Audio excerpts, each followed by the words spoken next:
Hello everyone, मैं हूं CA सागर अग्रवाल और आज की इस वीडियो में हम डिस्कस करने जा रहे हैं ई इनवॉइसिंग के बारे में। दोस्तों, ई इनवॉइसिंग को लेके व्यापारी लोगों के मन में यानी आप लोगों के मन में बहुत सारे सवाल होंगे, तो आज एक एक करके उन सवालों के जवाब इस वीडियो में आपको मिल जाएंगे। तो सबसे पहला सवाल है, ई इनवॉइसिंग क्या है। ई इनवॉइस एक ऐसा इनवॉइस है जो कि इलेक्ट्रॉनिकली जनरेट करा जाता है।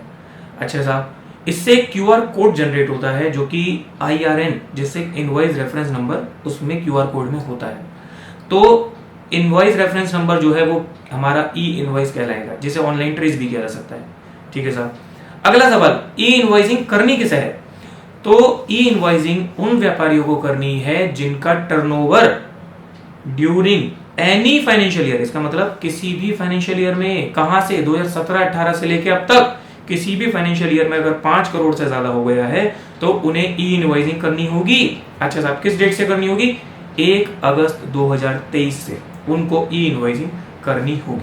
ठीक है साहब, अब यह है ई इनवॉइसिंग कौन सी सप्लाई पे करनी है। व्यापारी लोग कई तरीके की सप्लाई करते हैं, जैसे कि टैक्सेबल सप्लाई हो रही है, किनको? रजिस्टर्ड पार्टियों को भी होती है, अनरजिस्टर्ड पार्टियों को भी होती है। एग्जेम्प्टेड सप्लाई भी रजिस्टर्ड पार्टी को भी होती है, अनरजिस्टर्ड पार्टियों को भी होती है। ऐसे ही मिक्स सप्लाई यानी टैक्सेबल और एग्जेम्प्टेड दोनों सप्लाई जो कि रजिस्टर्ड पार्टियों को भी होती है, अनरजिस्टर्ड पार्टियों को भी होती है।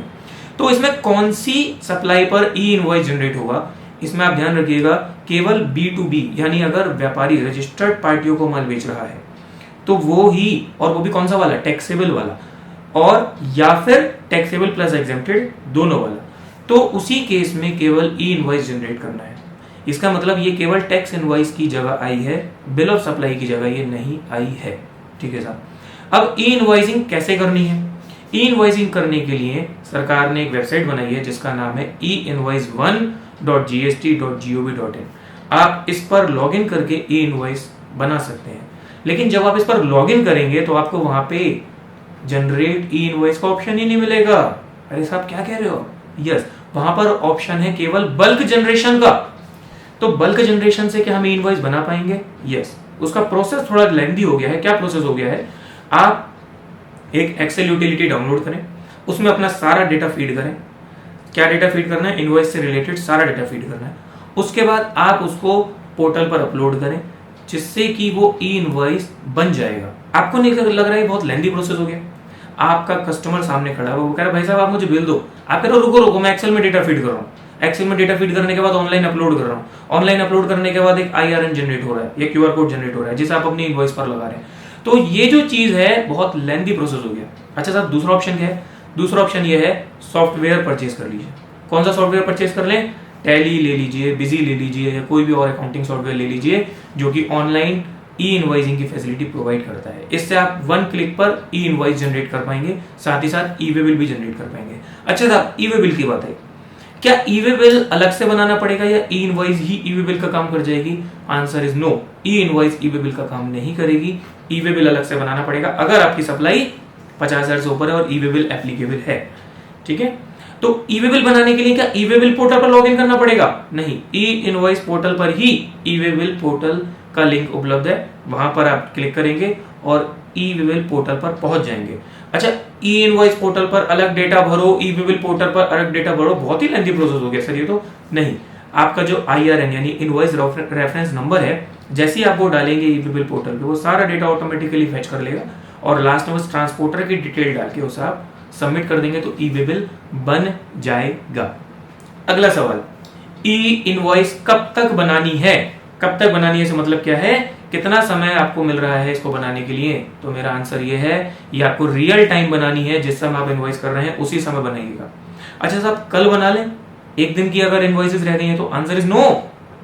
आपको अगर कल बनाएंगे तो कल की डेट में ही बनानी पड़ेगी, उस डेट में नहीं बना सकते आप। तो इसका मतलब ये है कि साहब शाम को तो बना सकते हैं हम? नहीं साहब, शाम को भी मत बनाइएगा, रियल टाइम बनाइए।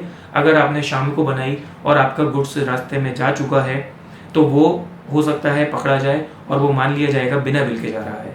तो ई इनवॉइस रियल टाइम बेसिस पे बनाएं, शाम को या बाद में को काम को नहीं टालें।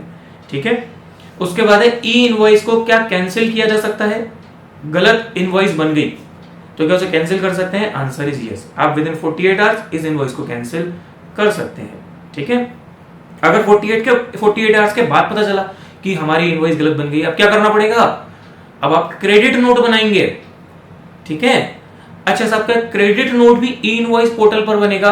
Answer is no. E invoice portal पर केवल और केवल टैक्स इनवॉइस बनेगी। क्रेडिट नोट और डेबिट नोट जैसे बनते थे मैनुअली वो वैसे ही बनेंगे, ठीक है। तो उसे आप ई इनवॉइस पोर्टल पर नहीं बनाएंगे। लास्ट क्वेश्चन, हमने ई इनवॉइस नहीं बनाया और हमारा माल रास्ते में पकड़ा गया तो क्या होगा? हमने सादा वाला इनवॉइस दिया है, इलेक्ट्रॉनिकली नहीं दिया, तो इसका मतलब क्या माल को बिना इनवॉइस के मान लिया जाएगा? Answer is yes. अगर आप बिना ई इनवॉइस के माल भेजते हैं और आपको ई इनवॉइस एप्लीकेबल है तो ये मान लिया जाएगा कि माल बिना इनवॉइस के जा रहा है। उस केस में ऑफिसर जो वहां पे ऑफिसर्स होंगे वो अपनी मर्जी से कोई भी वैल्यू निकाल सकते हैं और उस पे जो टैक्स बनेगा उसका 200% वो पेनल्टी के रूप में ले सकते हैं, ठीक है। तो ई इनवॉइस जरूर बनाएं जिन जिन पर एप्लीकेबल है।